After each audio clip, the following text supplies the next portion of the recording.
frozen, trapped, sinking. The mission had failed, and Ernest Shackleton was left with a command no man would have wanted, keeping his crew of 27 men alive while they were stranded in the frozen world of the Antarctic. The original mission has failed. The mission now was to survive and endure. The crew had set out for glory, the first land crossing of Antarctica. But the ice took that dream before it ever reached the continent. Thoughts of glory had left them. Now, all they had was responsibility. Episode 2: Shackleton's Endurance.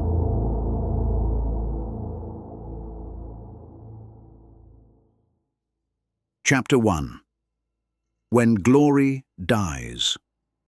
The ship was gone. Not damaged, not delayed. Gone.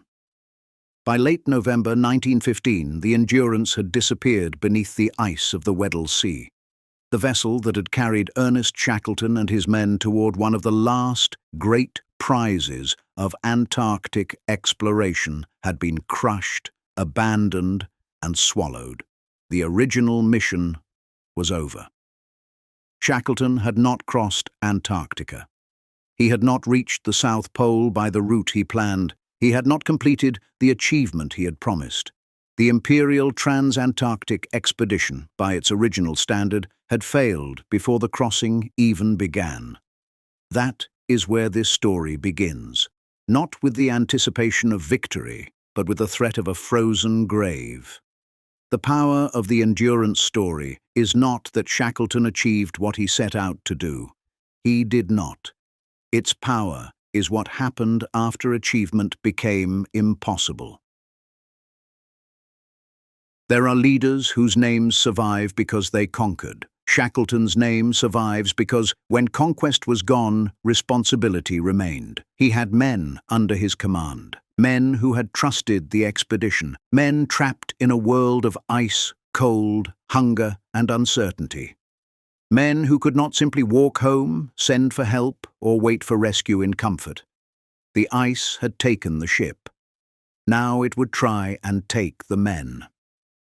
This episode is not a complete academic study of every log entry, navigational decision, ship design debate, or scholarly argument around the expedition. Those details matter, and this story deserves care.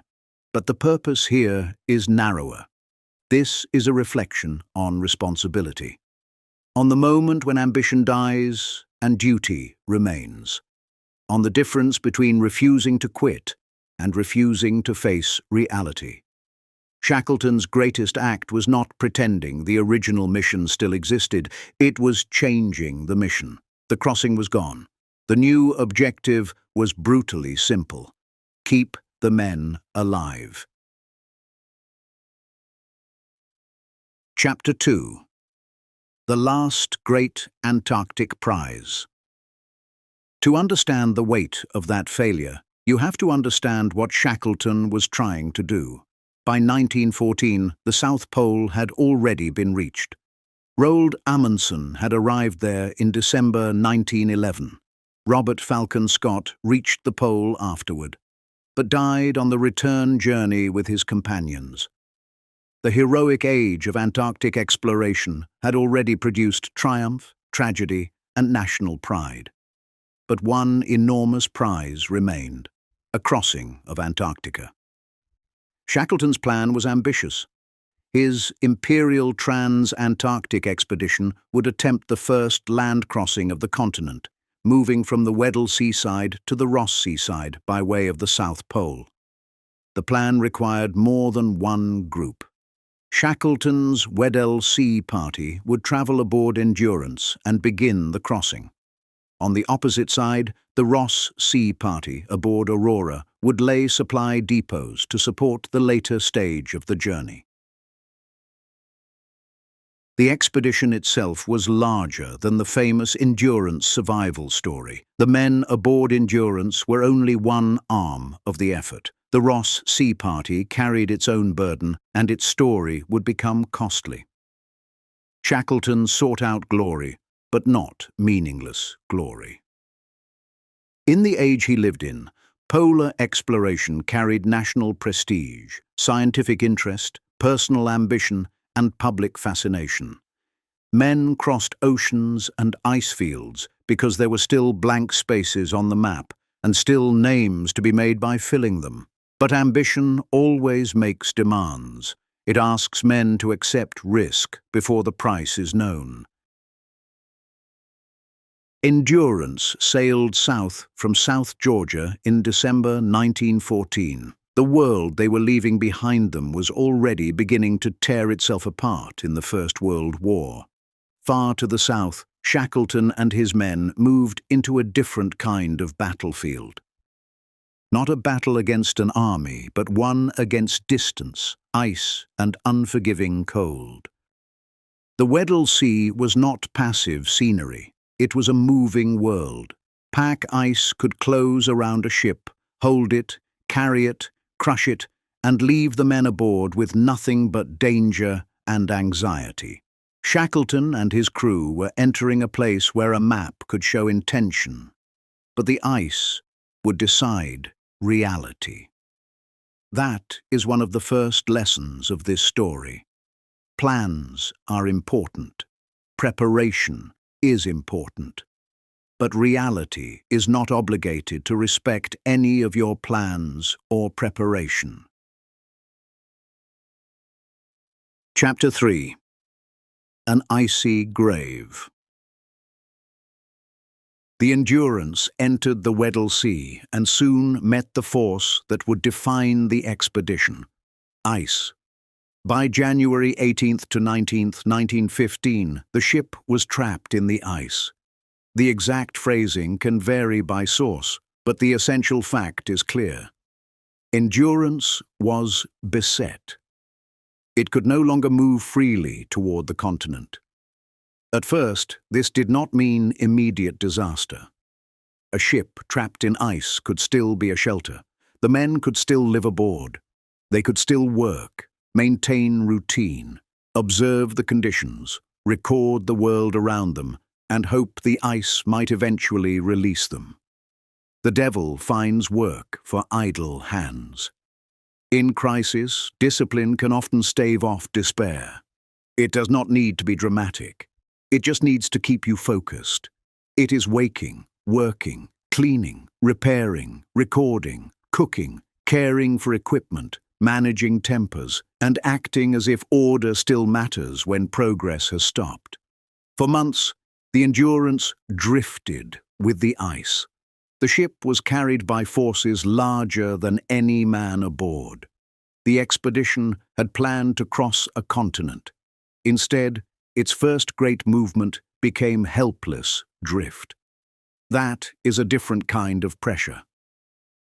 A storm demands reaction. A battle demands immediate courage. But long waiting demands patience. It demands structure. It demands the ability to keep men from decaying inward while nothing visible improves. If only that was the extent of the pressure. The ice did not simply hold the ship. It began to damage her. Pack ice can behave like a slow-moving siege. It presses, twists, lifts, and crushes. What looks frozen and still is alive with force. The Endurance suffered severe pressure damage. On the 27th of October, 1915, Shackleton ordered the ship abandoned. The ship did not sink that day. It was abandoned because it could no longer serve as a safe shelter. The men moved onto the ice, taking what they could. Supplies, boats, equipment, records, photographs, and survival necessities had to be judged by weight, value, and possibility. The mission was dying in stages. First, the ship could not move. Then the ship could not protect them. Then, on the 21st of November, the Endurance sank. The crossing was no longer delayed. It was dead. There is a hard lesson here for any man who has tied his identity to a plan. Sometimes the thing you built your future around does not merely become difficult, it becomes impossible. And if you cannot admit that, you may sacrifice what can still be saved for the sake of what is already gone. Shackleton's strongest decision was not refusing to acknowledge failure. It was recognizing failure fast enough to change the duty. Chapter 4. Living with the ice.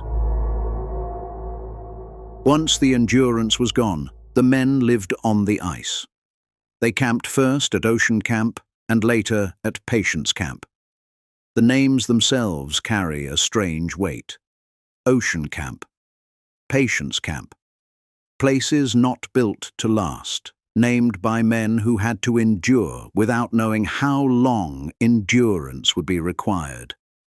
They dragged boats, they protected supplies, they rationed food, they watched the drift.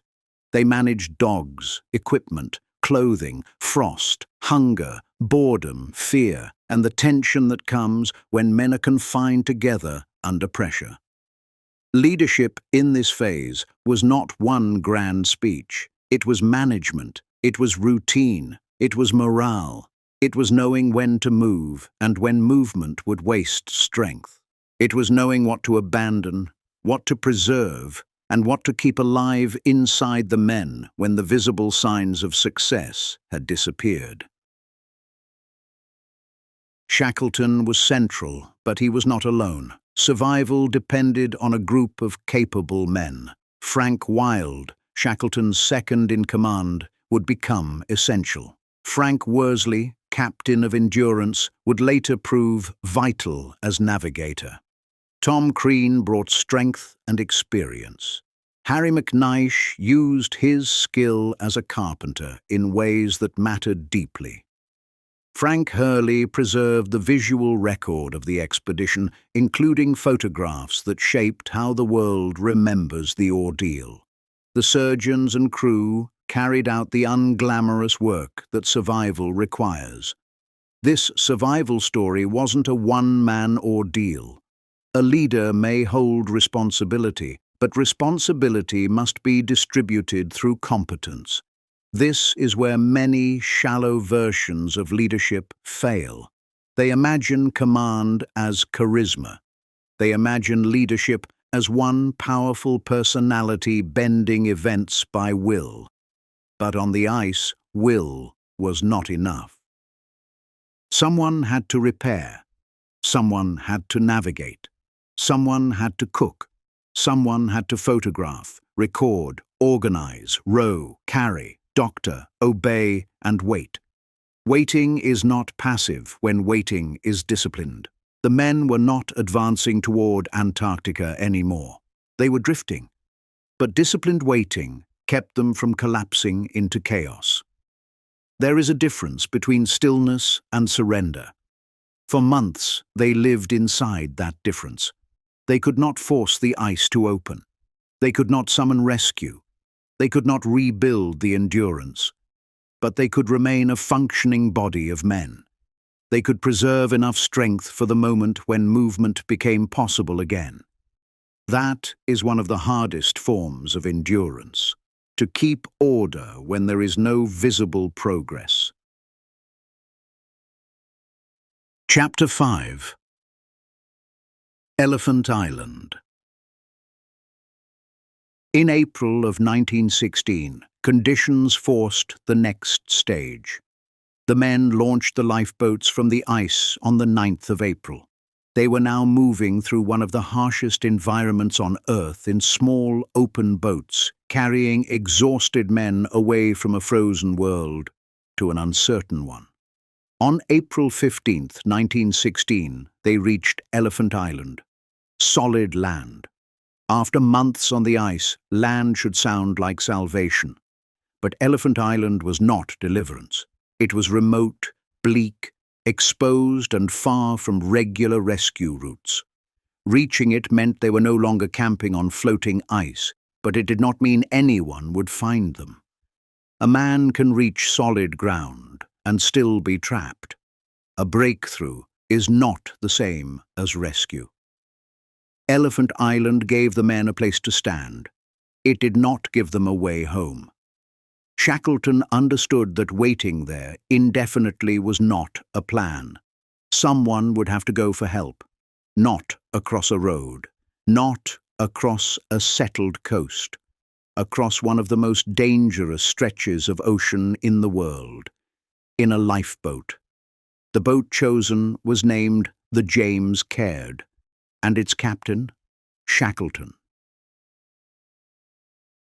Shackleton left Frank Wild in command of the 22 men who would remain on Elephant Island. Wild's burden was immense. He had to preserve order, morale, and life among men who could do nothing but wait for a rescue that might never return. Shackleton took 5 men with him: Frank Worsley, Tom Crean, Harry McNeish, Timothy McCarthy, and John Vincent. The voyage to South Georgia would be about 800 miles, roughly 1,300 kilometers. A small boat, Southern Ocean, exhausted men, uncertain navigation, no guarantee of success. The James Caird voyage was not magic. It was seamanship, navigation, endurance, repair, judgment, and suffering. Worsley's navigation was essential. McNeish's work, preparing and adapting the boat, was crucial. The men who rowed, endured wet cold, and obeyed in misery were just as important. Shackleton led, but the boat survived because skill and discipline survived with him. That is the better lesson. Not that one man's will conquered the sea, but that desperate hope still requires competence. Chapter 6. Hope. The James Caird reached South Georgia on May 10, 1916. This was not the end, though. They had landed on the wrong side of the island. The whaling stations where help could be found lay across the interior. South Georgia's mountains and glaciers stood between survival and rescue. Shackleton, Worsley, and Crean made the crossing on foot and reached Stromness on the 20th of May. Imagine that moment. For months the men had lived with ice, drift, hunger, salt water, cold, and the narrowing of all ambition into one command: survive. Then 3 men came down from the interior of South Georgia toward human settlement, not as conquerors, but as duty-bound survivors. Behind them were men still waiting on Elephant Island. Shackleton had reached help, but his responsibility was not finished. Wild and the others remained behind. The men on Elephant Island did not know whether the James Caird had survived. They did not know whether Shackleton had reached South Georgia. They did not know if rescue was coming for them. Hope, for them, had to be maintained without evidence. That was Wild's command.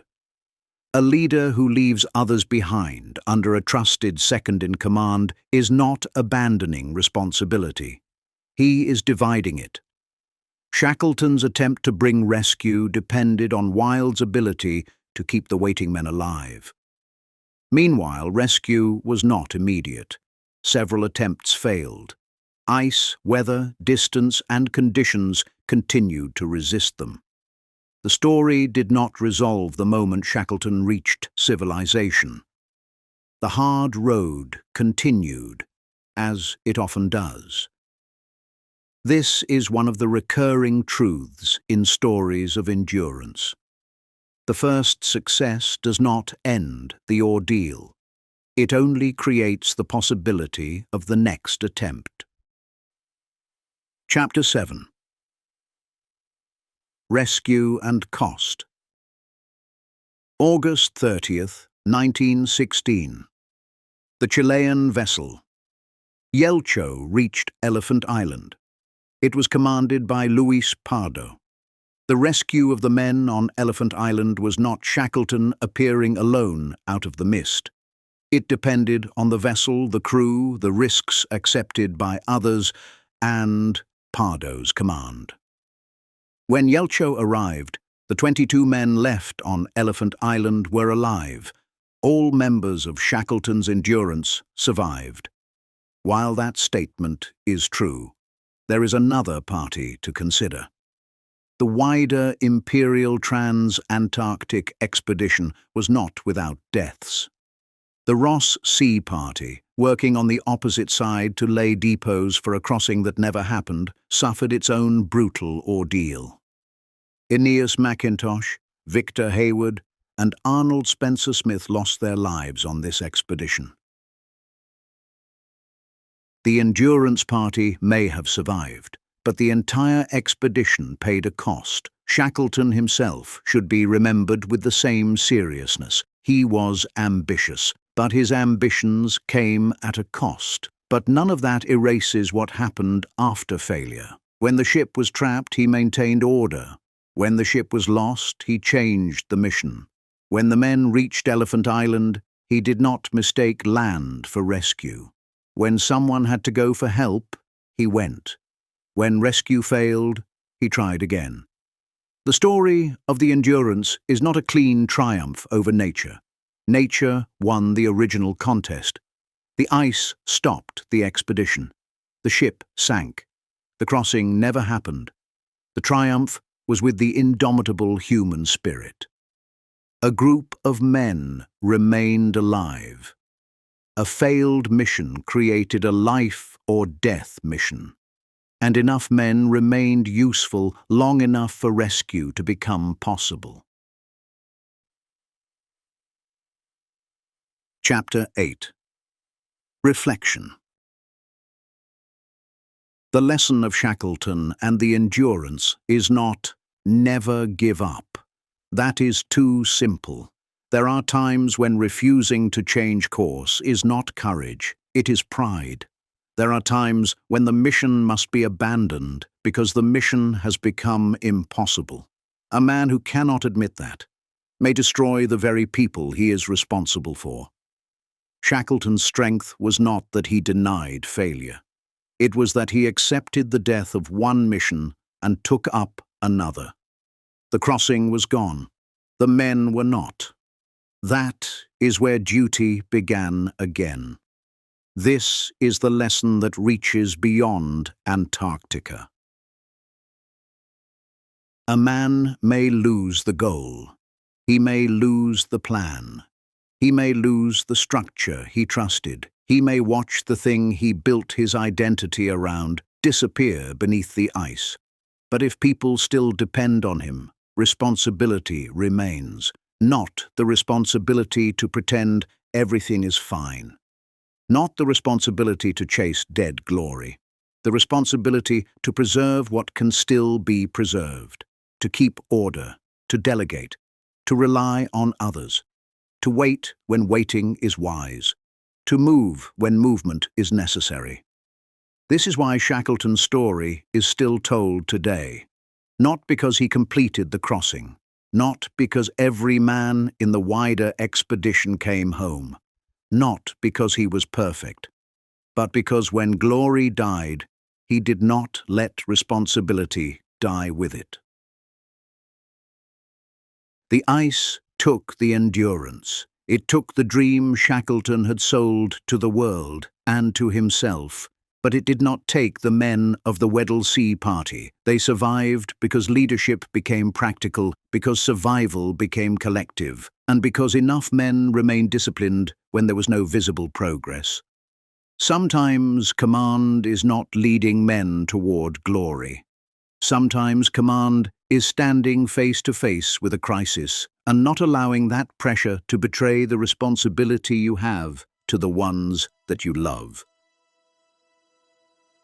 Thank you for watching this episode of Men of the March. The story of Shackleton and the Endurance is not powerful because everything went according to plan. It is powerful because the plan failed. The crossing was lost. The ship was lost.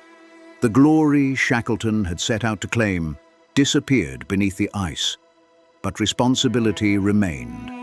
And that is the lesson worth carrying forward. A man does not prove himself only when the road is clear, the mission is successful, and the reward is still waiting. Sometimes the real test begins after the mission has already failed, when people are still depending on him, when there is no easy answer, and when duty must replace ambition. If this story gave you something to think about, stay with the channel.